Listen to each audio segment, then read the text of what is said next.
канале Вечное Лето. Всем привет! Мы находимся в Италии и сегодня едем на озеро Комо. Многие наши зрители писали, чтобы мы обязательно съездили на это озеро, говорили, что там красота неописуемая, и поэтому сегодня мы туда выдвигаемся.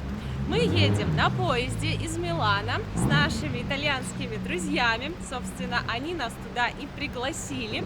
Мы вас сегодня с ними познакомим. Я немножечко волнуюсь. Мы взяли с собой рюкзак, потому что собираемся остаться там с ночевкой. Мы будем отправляться со станции Кадорна.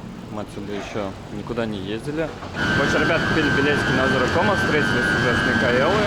И сейчас заходим в наш поезд.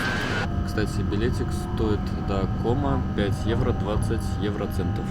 Ну все, ребята, мы добрались до озера Комо. Отправились мы 12:45. Сейчас время 13:52. Ну, чуть больше часа ехать. Все, мы на озере Комо. Ура!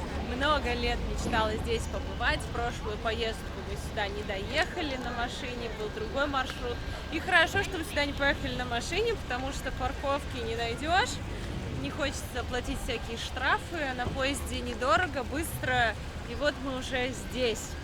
Конечно, непередаваемая красота. Действительно. Очень удобно. Мы сошли, получается, с поезда, прошли буквально 5 минут. Вот смотрите, мы уже на озере. Станция вот здесь. Буквально дорогу перешли, и вы уже на озере.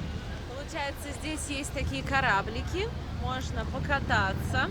Много кафешек, много лавочек, мест для прогулки. Не скажу, что много людей.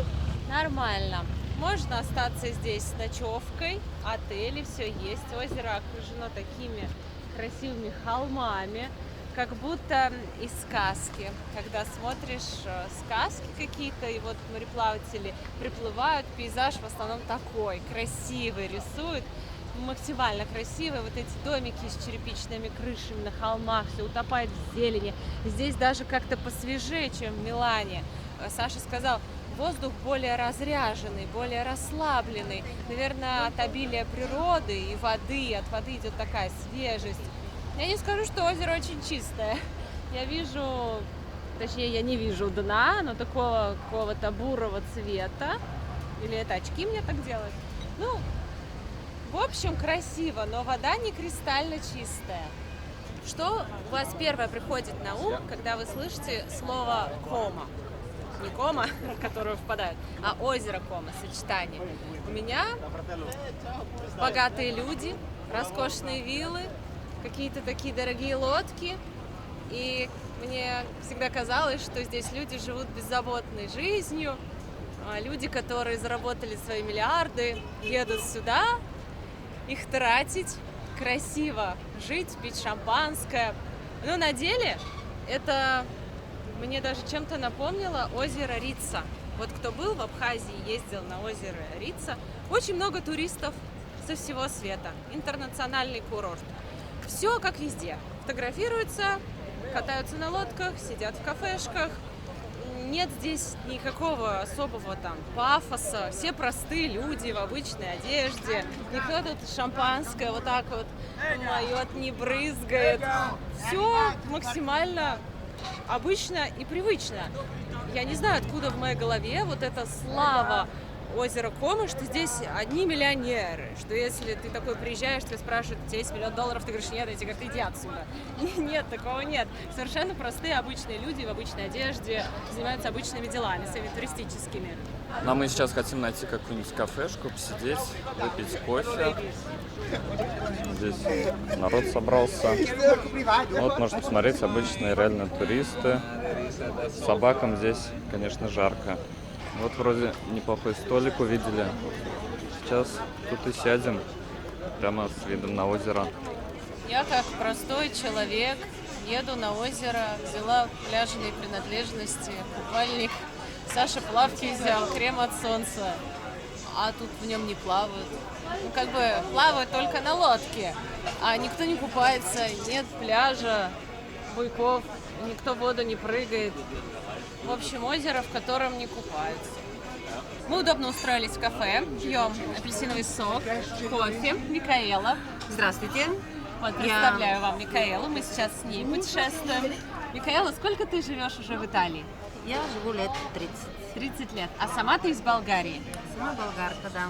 Но у меня русское образование, я окончила Минский институт культуры. Как-то так. Понятно. Скажи, пожалуйста, вот ты живешь в Италии. Как часто вы выбираетесь на озеро Кома? Я с Милана выбираюсь только с гостями. Очень редко, о чем сейчас жалею и себе обещала делать это чаще. Тебе нравится жить в Италии?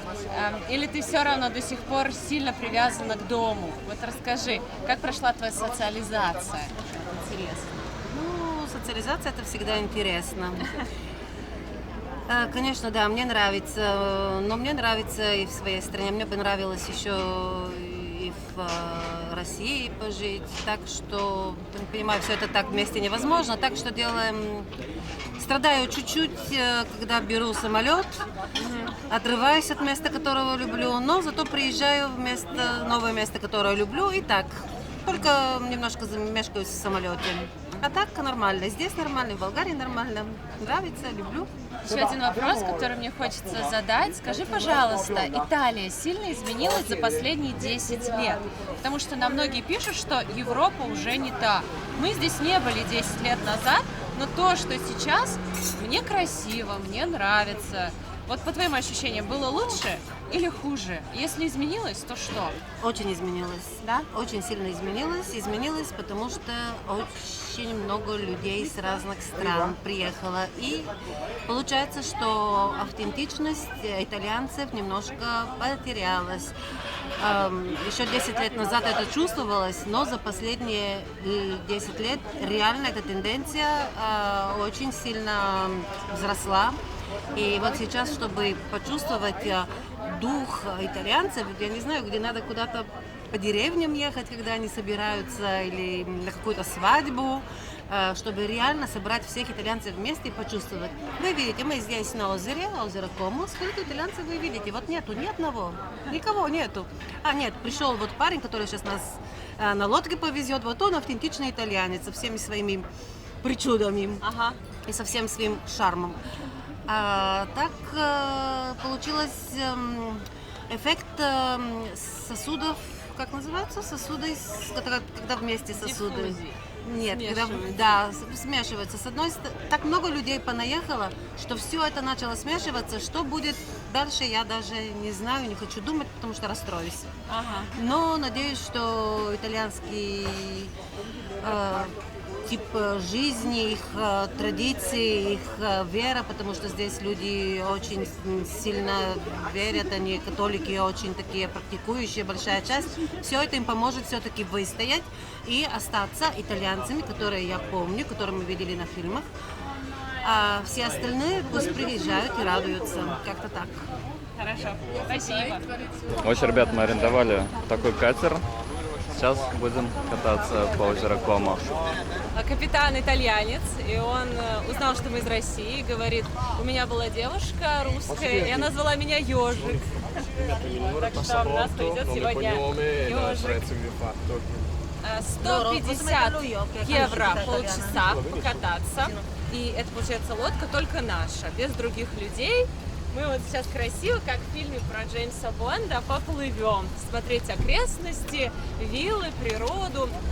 Данное озеро, оно имеет форму перевернутой буквы У, находится в регионе Ломбардия, у подножья Альпийских гор.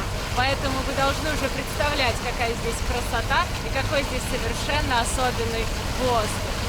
Небольшие волны, конечно, я нахожусь в окружении всей этой красоты в Италии, как из фильма. Но знаете, о чем я думаю? Я вспоминаю нашу Волгу и наш Саратов, и папин прогресс, на котором мы каждые выходные ездили на острова, и это было потрясающе. Похожий запах. В очередной раз убеждаюсь, что Италия похожа на Саратов. Такой свежий ветерок, уже не жарко, да? Да. Ребята, это кайф, это сказка. Очень круто. Такая красота, такие горы высоченные, все зеленое, яхты, катера, домики прямо на воде. И здесь вода какого-то такого изумрудного цвета.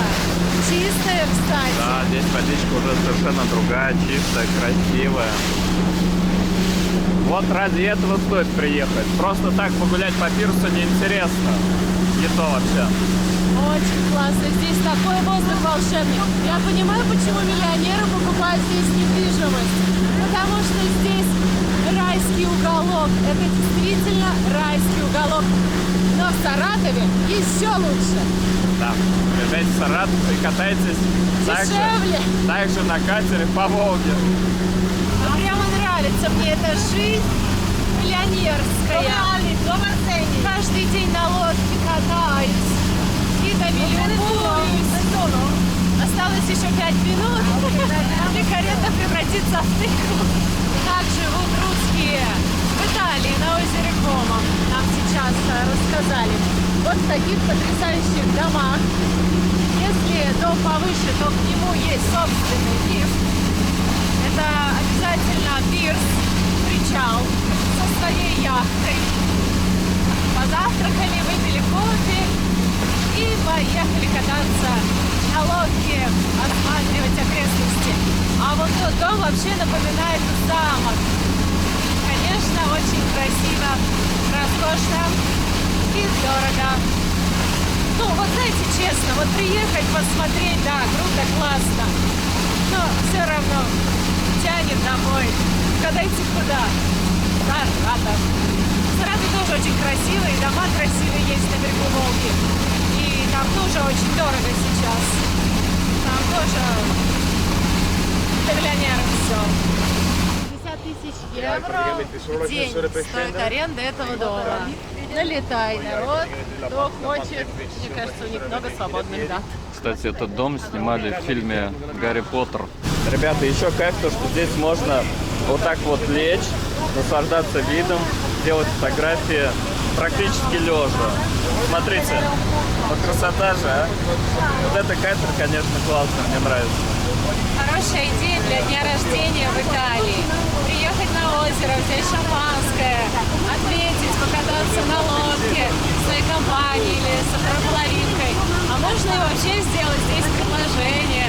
Тоже красивое место, очень романтичное. One kiss is all it takes. Fall in love with me. Possibilities and look like all you need. One kiss is all it takes. Fall in love with me. Possibilities and look like all you need. Take the night when love really safe. And I know that you still wanna see me. On a Sunday morning, music real loud. Let me love you while the moon is still out. Something in you lit up heaven in me. The feeling won't let me sleep. 'Cause I'm lost in the way you move, the way you feel.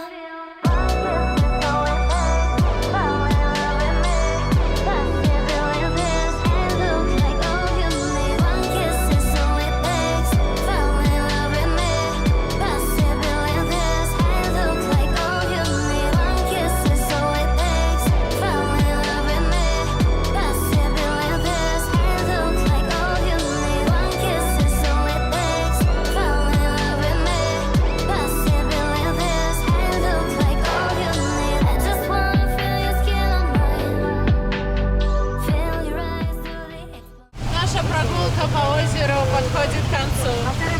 Это грустно. Я бы так каталась целый день. Хотелось бы посмотреть озеро целиком, но оно очень большое. Хотелось бы доехать до другого конца. Нам очень понравился наш гид. Замечательная лодка. Очень хороший, добрый, веселый итальянец, который все рассказывал. Сделал хорошие фотографии. Был действительно заинтересован в том, чтобы нам понравились фотографии. Лодку выставлял так, чтобы ракурс был удачный. Делает свою работу с удовольствием, с огоньком, качественно. Ребята, лежать на катере — это, конечно, вообще отдельное удовольствие. Едешь, любуешься красотой, берите обязательно просекко, бокальчики, и тогда вы вообще кайфанете прям шикарно. На час берите прогулку с просекко, тогда вообще вот будет красота. Представьте, здесь еще просекко у вас стоит. Вы куда-то приплыли, остановились, 15 минут просто пьете. ну, можете взять что угодно с собой, не обязательно просека, да, там сок, лимонад, какие-нибудь закусочки, там, не знаю, клубничку. Ой, чуть телефон не улетел в воду. И все, будет классно. Это было потрясающе. У меня до сих пор мороз по коже, мурашки, они никогда не врут. Что интересно, озеро раскрывает свое сердце там, не здесь. Здесь не видно всей его красоты, вот этой холмистости, заветвленности. Здесь так людно, а там ты вот прям наедине с природой в такой красоте. Поэтому, как Микаэла сказала, там можно почувствовать пульс озера. Я с ней согласна. Еще одно развлечение на озере Кома – это подняться на фуникулере, вот на ту гору.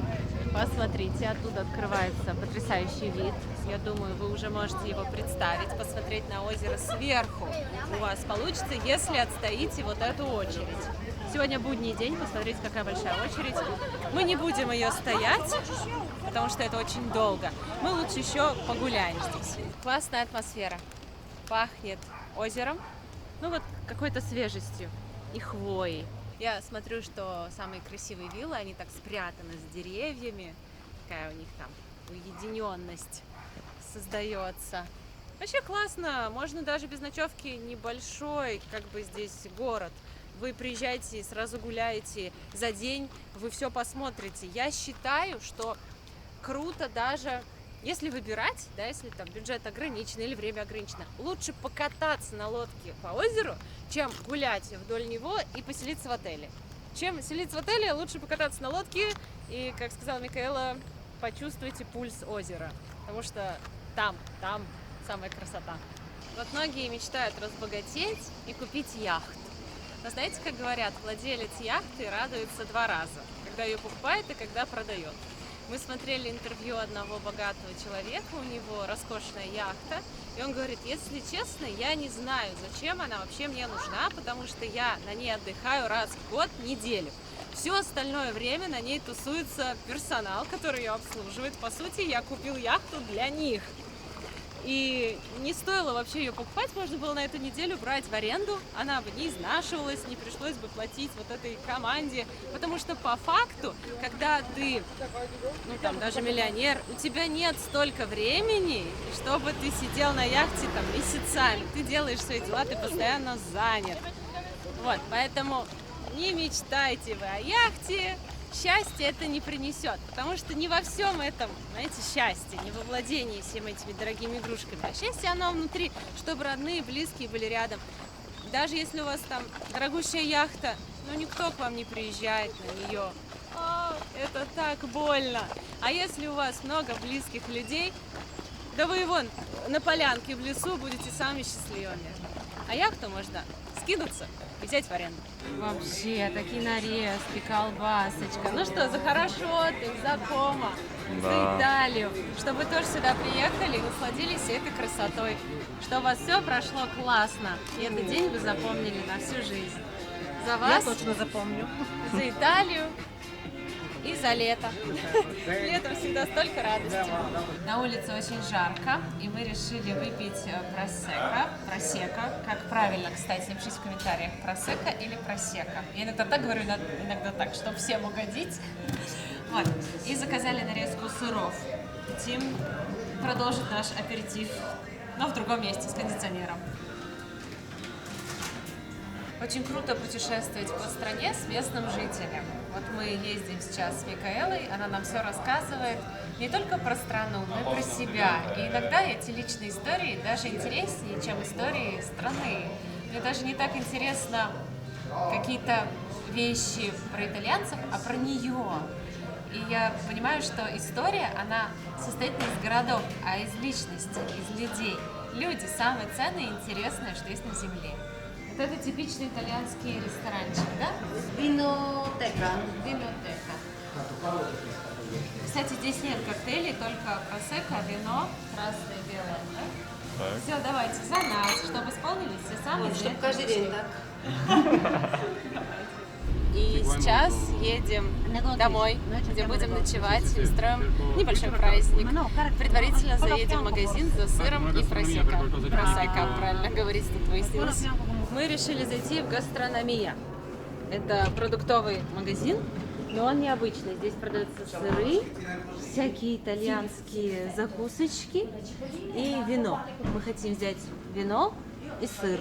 Посмотрите, какой странный ассортимент продуктов. Я всегда захожу, думаю, ну вообще не как в Магните. Какие-то бутерброды, какие-то котлеты, шарики, что-то белое, макароны, сырые макароны, пельмешки, да не пельмешки, оливки.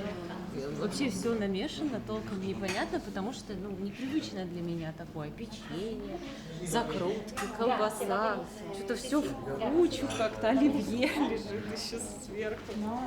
Красивые итальянские дети. Вот. И мы хотим взять какой-нибудь вкусный сыр, пекурино. Микаэла знает еще какой-то вкусный сыр. Все попробуем сегодня. Закруточки. Вот, так выглядит их гастрономия. Еще можно взять что-то и здесь прям съесть. Ну все, наконец, сейчас едем на виллу. Закупились, наверное, евро на 100. Я не знаю, куда нам столько продуктов. Набрали сыров, колбасы. Завтра он придет за нами на машине. Да? У него завтра в 9 утра какая-то встреча. Ага. Там какой-то должен взять новый дом. Так. И ему обязательно надо ехать. Но потом он вернется, нас заберет. Ага. Ну, в общем, завтра еще поедим. Хорошо.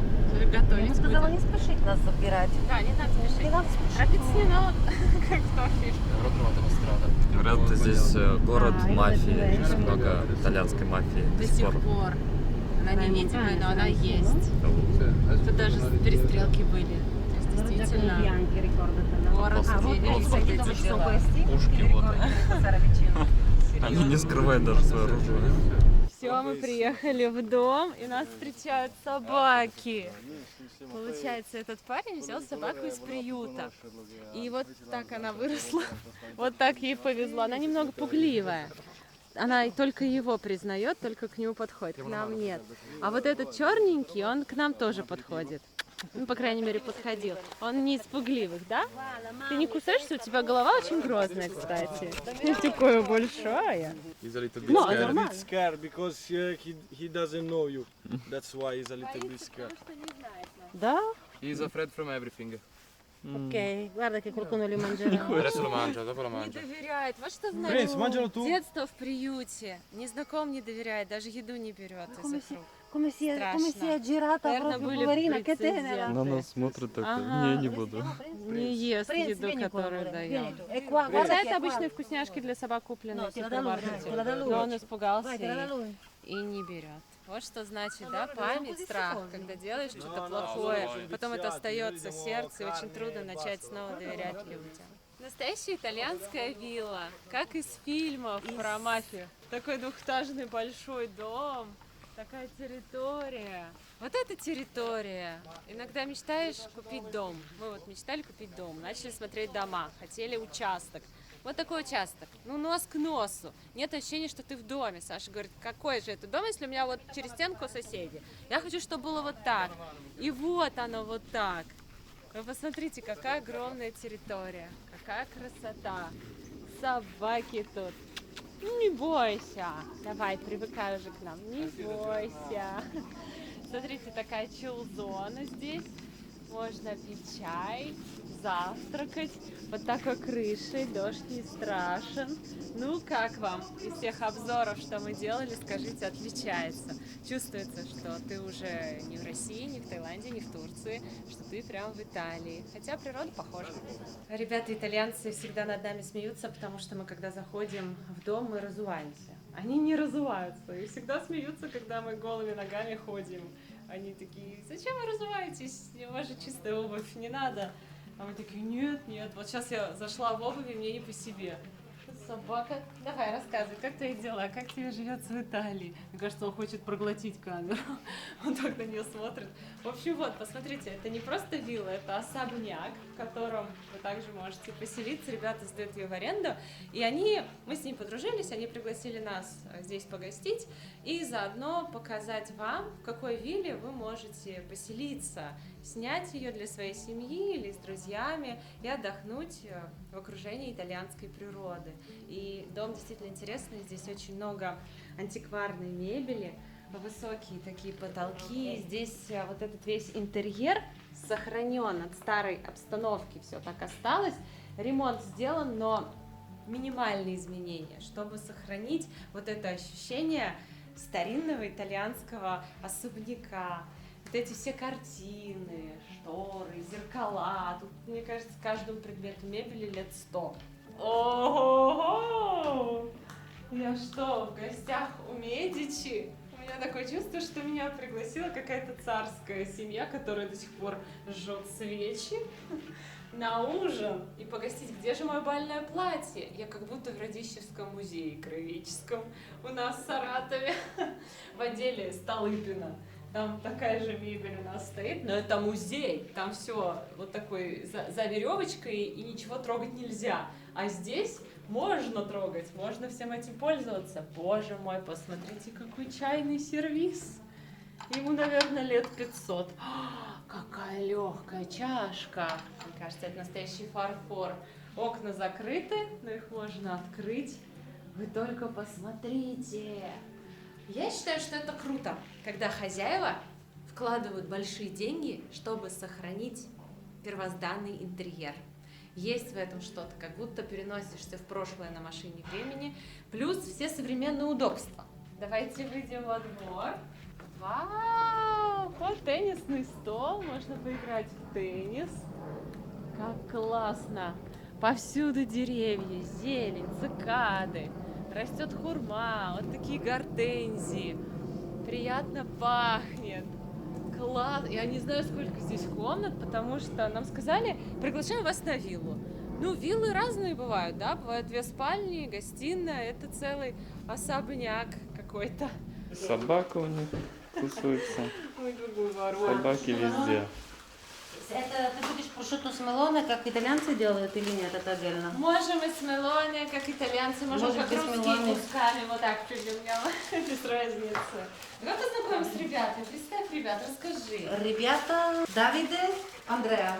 Фантом, я знаю Фантом. Вот, помните, мы показывали квартиру в Милане в аренду? Вот это через ребят мы ее, собственно, и нашли. Ребята молодые, очень активные, из очень хороших семей, но сказали, что всего должны добиться сами. И сейчас такой у них бизнес-проект, брать дома и как-то регулировать, управлять, да, управлять, они сдают как B&B, всем занимаются сами, на них вся отчетность, на них реклама, на них клиенты, на них все. И вроде бы справляются прекрасно. Вот завтра нас оставит рано утром, потому что ему надо ехать забирать новый дом в управлении.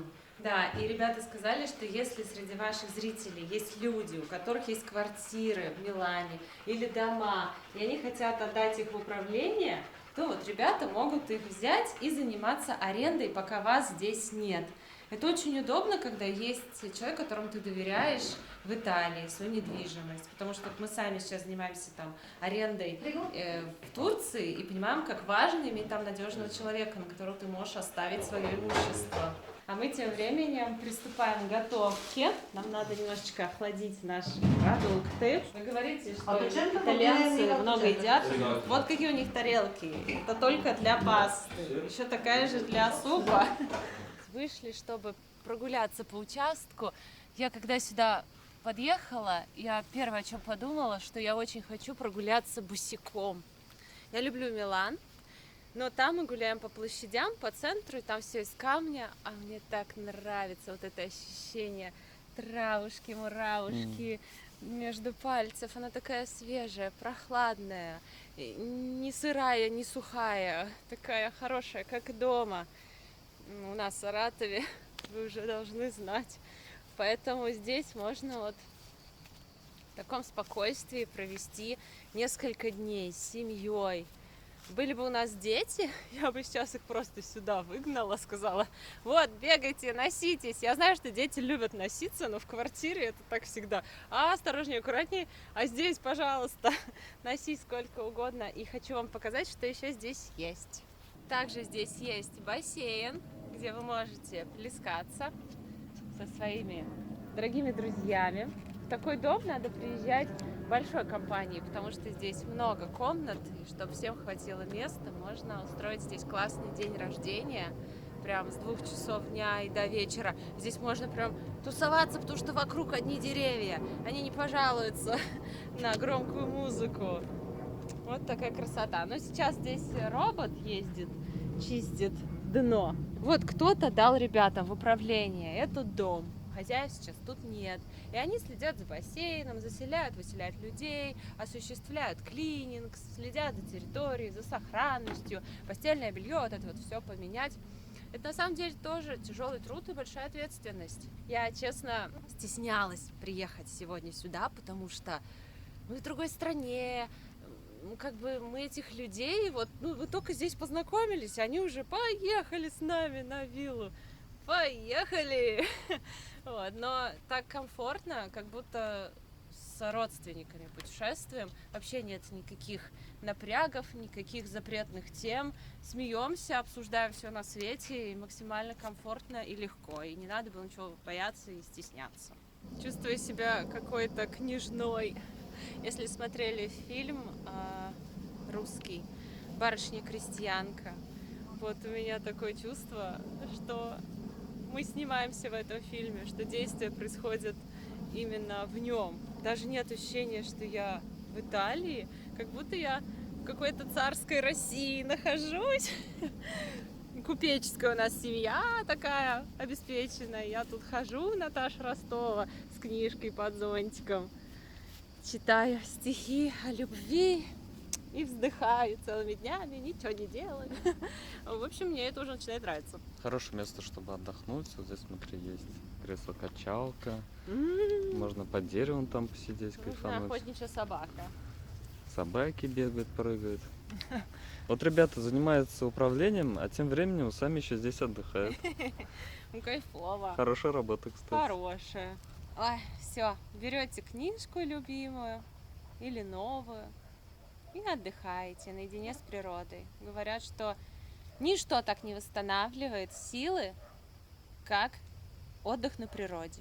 Лучшее, что вы можете сделать для того, чтобы отдохнуть, это даже не поспать на диване, а побыть на природе, посидеть на земле, послушать пение птиц, цикад. Потому что, я знаю, сейчас многие будут смеяться, а кто-то не будет смеяться, я вот тоже верю. Вибрации природы, они настраивают твои вибрации. Если ты все время на стрессе, ты сильно вибрируешь. А находясь в природе, ты попадаешь в правильные волны, которые тебя успокаивают, и ты вот становишься частью природы и перестаешь так сильно вибрировать. Короче, не знаю, как это работает, но звучит красиво, и я в это верю. Настраиваешься на частоты природы. Да, как-то вот. И все в твоем организме начинает работать правильно, как положено. И я думаю, что вот, к сожалению, без стресса на такой дом не заработаешь. На отдых в таком доме Ну, не говорили, заработаешь. здесь мафии много. Ты думаешь, мафия легкие деньги? Там каждый второй. Так что ты тоже, знаешь, такое себе. Не поспишь спокойно. Какой вот идеальный бизнес, который приносит большие деньги и не трепет нервы? Эскорт? Напишите. Как вы думаете, есть такой бизнес, который приносит хорошие деньги и без стресса? Беру уроки готовки итальянской пасты у Микаэлы. Микаэла, что мы делаем? Вот самое главное, вот сейчас у меня тут один. Оп! Вот так, паста, спагетти, букатини в нашем случае. Никогда не надо ее ломать. Вот запомните, не надо вот потихоньку, пусть она сползает вниз, но вот так ломать, это для итальянцев сердце разбить. Никогда такого не должно быть. Мы даже сейчас ребятам сказали, правда, он такой, ни в коем случае, за сердце схватился, ни в коем случае ломать нельзя, нет. У нас будет паста с морепродуктами. Нужна какая-то большая кастрюля, но у нас ее нет, поэтому... Есть высокие кастрюли, но это, конечно, для... такой тоже вариант. Она потихоньку сползает, ничего страшного в этом. А итальянцы признают вообще какую-то другую еду или только итальянскую дома готовите? Признают. Когда времени нету готовить, и признают и суши, И бургеры, конечно, да, и бургеры, но для них их кухня это самая-самая-самая. Вот кухня мамы, это вообще... Даже есть случаи, это не шутка, это не анекдот. Вот парни возвращаются домой, да даже и взрослые мужики по 30, по 40 лет, они маме звонят или жене и говорят, я через 7 минут буду, ты пасту кидай в воду. Потому что когда он придет, она должна быть вот только-только готовой, чтобы она была теплой, чтобы она была не переваренной, не недоваренной, чтобы она была как раз. Мне И кажется- поэтому он не ленится позвонить и сказать, я через 7 минут буду. То есть для итальянцев важно, чтобы жена хорошо готовила Пасту. пасту. До Да. развода, наверное, если. Да. Паста должна быть не переварена, она должна быть чуть-чуть, Альденте. да, альденте они говорят, ну, чтобы на зуб, чтобы ее так можно было почувствовать. Пожевать чуть-чуть. Да, чуть-чуть тверденькой, да, вот так. Кто-то любит альденте больше, кто-то, ну, в принципе, нормально, когда альденте, но не слишком. А вот я заметила, ты у ребят спросила, сегодня, когда мы были в супермаркете, Микаэла спросила, какую пасту приготовить, карбонару или с морепродуктами, и он столько всего сказал, Микаэла говорит, ну, он хочет с морепродуктами. Когда я спрашиваю Сашу, вот чем отличаются наши мужчины и итальянцы, когда я Сашу спрашиваю, что приготовить, всегда один и тот же ответ, мне без разницы. Что хочешь, то и готовь. Ну, вообще без разницы. Карбонара, не карбонара, как тебе нравится, то и делай, я все съем. Что это? Микаэла, что это? Это вот то мясо, да, которое мы покупали в гастрономии. Да, называется розбух. Так, это я что-то слышала об этом в России. Ростбиф под пармезаном, пармиджано реджано. Да. Вот, это очень твердый сыр. Саша его принес из магазина. Я послала Сашу в магазин. Он приносит вот такой кусок сыра дубовый. Говорит, я взял самый дорогой сыр, что был. И мы его режем, он весь так крошится непонятно, на бутерброд его не положишь, что с ним делать? Он его ест, говорит, какой-то странный, весь крошится, весь рассыпается. Ну, Саша был не в восторге, он больше любит маздам. Но этот, видишь, как надо, вот так надо, его надо правильно применять. А мы с тобой просто хотели бутерброды сделать.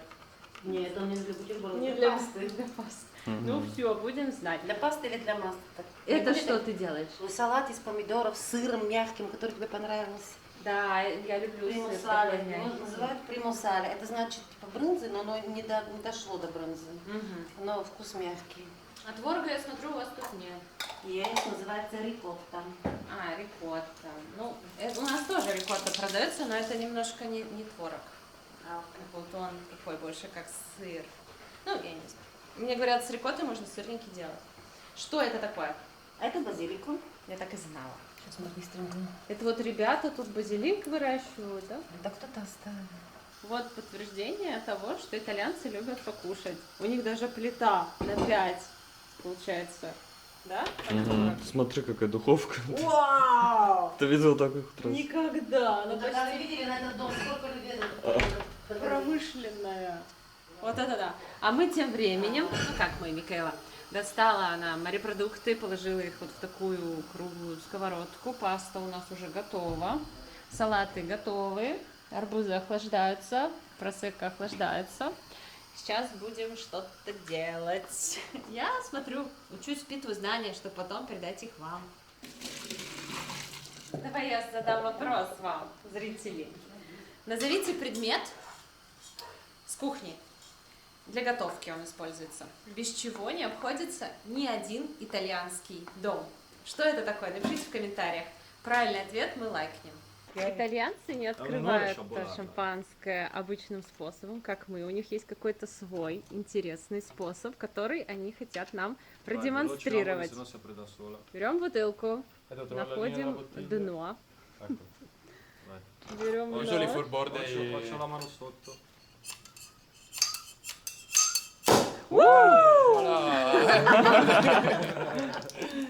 Ben Questo arrivati! Prince. Ну, круто. Enjoy. Grazie mille! Как так? Шабулара, называется шабула. Я Шабулара. видела в Инстаграме, мужчина открывал и полбутылки. Grazie per questa occasione.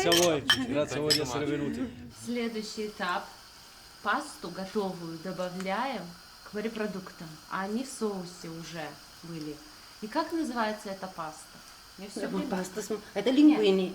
Вот это сами- Это букатини. Букатини. Вот Букатини. это ваше пока Потому что выучишь. дырочка. Букатини. Букатини. А Бука это дырка. лингвини без дырочки? А лингвини, они приплюснуты. Они как спагетти, но они Вот так. А, тут надо словарь. Тут еще секрет добавил Микаэла, небольшой. Секрет, да. Секрет. Поделилась Микаэла своим просекко. Сюда еще Соус еще идет просека.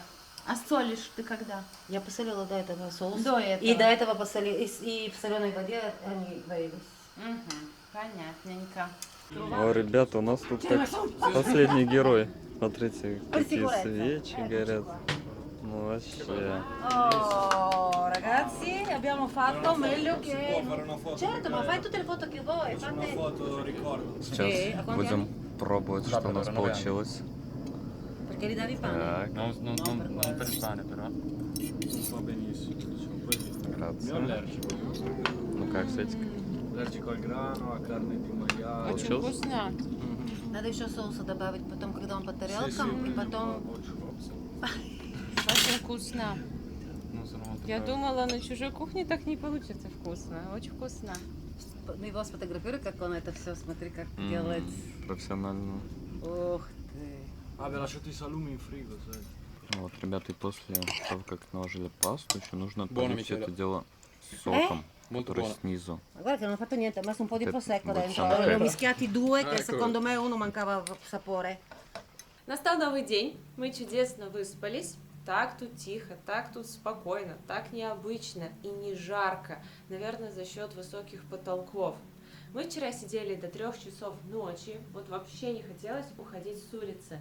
Я не знаю, сверчки поют, кто-то шуршит, звезды, как на ладони, огонь у нас там горел. И вот мы сидели и наслаждались вот этой летней ночью. Хочу показать, что на 2 этаже этого дома, потому что вчера стемнело, и я не успела вам показать. Собственно, здесь очень много комнат. Я вам сейчас покажу, вы удивитесь. Это, наверное, самый необычный дом, в котором я была. Не наверное, а так и есть. Посмотрите, мы с Сашей спали здесь.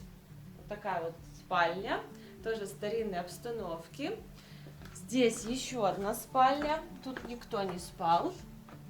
Посмотрите, очень много всяких комнат, где хранится какая-то мебель, предметы интерьера, что-то для дома. Мне кажется, здесь даже есть тайная комната. Смотрите, из этой комнаты 2 выхода. В эту спальню и в гостиную на 2 этаже. Давайте покажу. Вот, мне кажется, здесь тайная комната. Заходим. Диван, стол, стульчики, телевизор. Немного выдает эпоху. А так, как будто ты в 18 веке. Что интересно, можно подняться по этой лестнице и посмотреть, что там. Хотите? Пойдем. Ковролинчик тут мягкий. И здесь, я так понимаю, какая-то детская зона.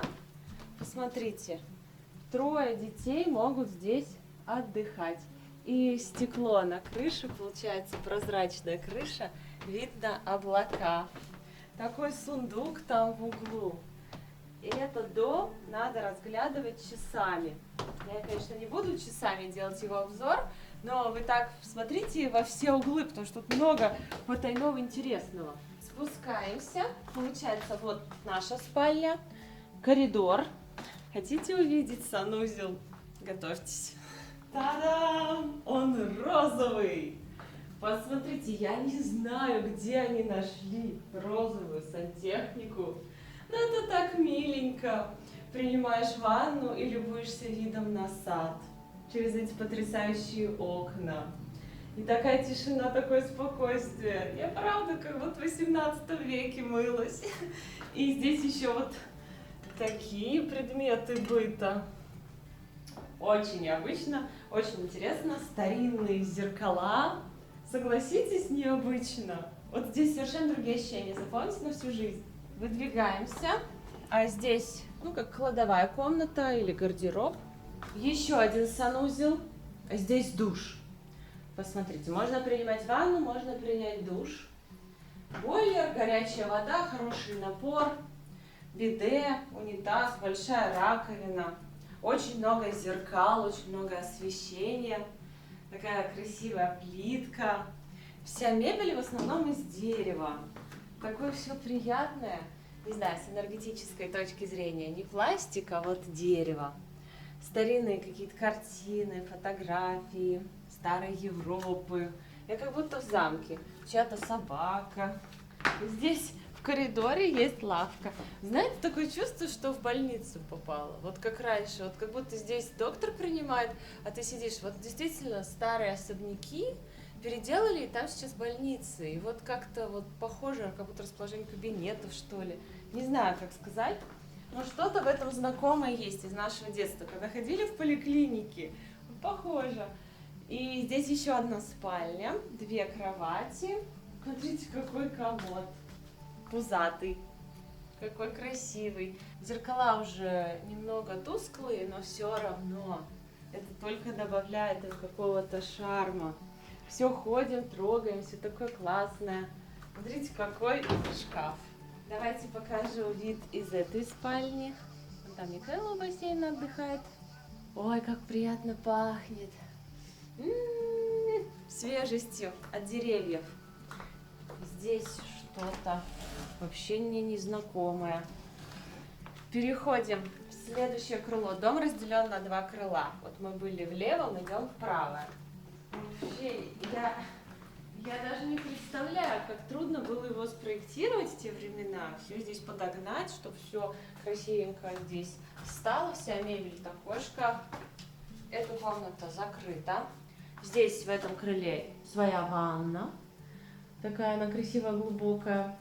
Сама комната такая светленькая, красивая. Ставни закрыты. Батареи интересные. Напишите в комментариях, что вам интересно. То есть вот вы посмотрели и такие: о, вот это необычно, вот это прикольно. Потому что мне здесь все необычно. Спальня на 2 человека. Также окно с видом в сад, большой шкаф. Ой, вот кто-то, да, все это строил, сколько там, 100 лет назад, а сейчас мы здесь. Как жизнь устроена? Вот хозяин дома, не который его купил, перекупил, а вот кто его строил для своей семьи, растил здесь своих детей. Он же наверняка не предполагал, что здесь будем мы, Саша и Света из Саратова, что-то тут снимать, ходить в его вещах, тут, грубо говоря. И это наталкивает меня на мысль о том, что вот мы строим свои дома, вбухиваем огромные деньги, но когда нас не станет, какая судьба будет у этих домов? Кто-то будет там тусить без нас, наслаждаться плодами нашего труда. Стоит оно того или нет? Ведь построить такой дом — это очень тяжело. Работать столько нужно, чтобы его построить. А потом это все достается вообще совершенно другим людям, которые к тебе, возможно, не имели никакого отношения. Но, с другой стороны, тоже хочется жить в таких красивых интерьерах, растить детей в комфорте, чтобы у всех была своя комната. Почему нет? На что еще тратить деньги? И вот знаете, у меня чаша весов. Стоит вот такой дом создавать, строить? Или в этом нет особого смысла? Вот как вы считаете? С одной стороны, кому это все достанется, и ты привязан к дому. А с другой стороны, хочется жить в таком месте, на что еще тратить деньги? Вот, не знаю. Конечно, мебель, она с годами портится, но вот раньше делали на века. Вот я смотрю на эти шкафы, комоды и кровати, я понимаю, что с ними еще через 100 лет не произойдет ничего, потому что это не кровать, это какой-то танк. Такой все массивный, надежный, ничего не сдвинешь даже. И мне нравится, что даже текстиль, постельное белье, оно все с налетом той эпохи. Посмотрите, какое тут кружево. Вот. Нет ничего современного. Вот это что? Это утку чесать? Почешем утку с утра. Какие-то шкатулки, свечи, очень много свечей. Ой, ну классно. Вчера до полночи сидели и ждали, что придет какое-нибудь животное, потому что ребята сказали, иногда по ночам приходит олень. Да, вот тут ходит, где сад. И я так надеялась, что он придет, но он не пришел. Вчера был занят. И еще хотела сказать, мы с Сашей уже давно, после первой поездки в Италию, мечтали пожить в итальянском доме с итальянской семьей, чтобы они готовили пасту, мы учились, пили вино, ели сыр. Прям вот и чтобы все интерьеры были такие старинные. Но мы даже не знали, как это исполнится, и прошло уже много времени, мы уже даже забыли, что об этом мечтали, а вот сейчас разговорились и вспомнили. И как интересно, да, судьба нам подкинула такую возможность. Я часто смотрю фотографии там в интернете, кто где отдыхает, и мне очень нравится, когда люди снимают дом, приглашают родственников и делают там свадьбу на Сицилии, вот где-то в Милане. И здесь тоже, смотрите, стоят вот такие арки. Здесь можно провести свадебную церемонию, ее украшают цветами, эту арку, вы красиво стоите, гости хлопают, все вас поздравляют, кидают лепестки роз. Потом вот здесь можно накрыть стол, сделать праздничный ужин, украсить все гирляндами или поставить шатер и потанцевать. 1000 евро стоит в сутки этот огромный дом, и можно снять и устроить классное мероприятие в Италии. Можно снять вариант побюджетнее, на двоих. Вот такой дом, деревянный, красивый, с кактусом. И объедаться хурмой, потому что этот дом построен под деревом хурмы. Она, правда, еще зеленая. Наш отдых в этом чудесном месте окончен. Мы возвращаемся в Милан. Здесь, кстати, до Милана ехать минут 30. Недалеко. И такое уединение, такая тишина, такая красота. Что хочу сказать, если жизнь подкидывает вам какие-то варианты отправиться, пусть даже небольшое путешествие, сменить картинку, выйти из зоны комфорта, мне кажется, надо соглашаться. Что ты думаешь? Это Да. вот сколько это было в нашей жизни, всегда Вселенная что-то нам подкидывает классное. Мы поначалу стесняемся, много думаем, все взвешиваем. Надо просто взять и поехать. И это точно станет одним из самых ярких воспоминаний жизни. Но опять же, я говорю за себя. Напишите в комментариях, было ли у вас в жизни такое, что судьба предложила какую-то поездку, вы думали, ехать или не ехать, ничего особо не ждали, но получилось очень круто. Напишите, был ли у вас такой опыт и куда вас забросила судьба. Если этот выпуск вам понравился, если он хотя бы чуточку поднял вам настроение, то ставьте лайки, пишите добрые комментарии, заходите в нашу группу ВКонтакте, обязательно в наш Телеграм. Увидимся в следующих выпусках. Мы вас очень сильно любим. До новых встреч. Пока. Пока.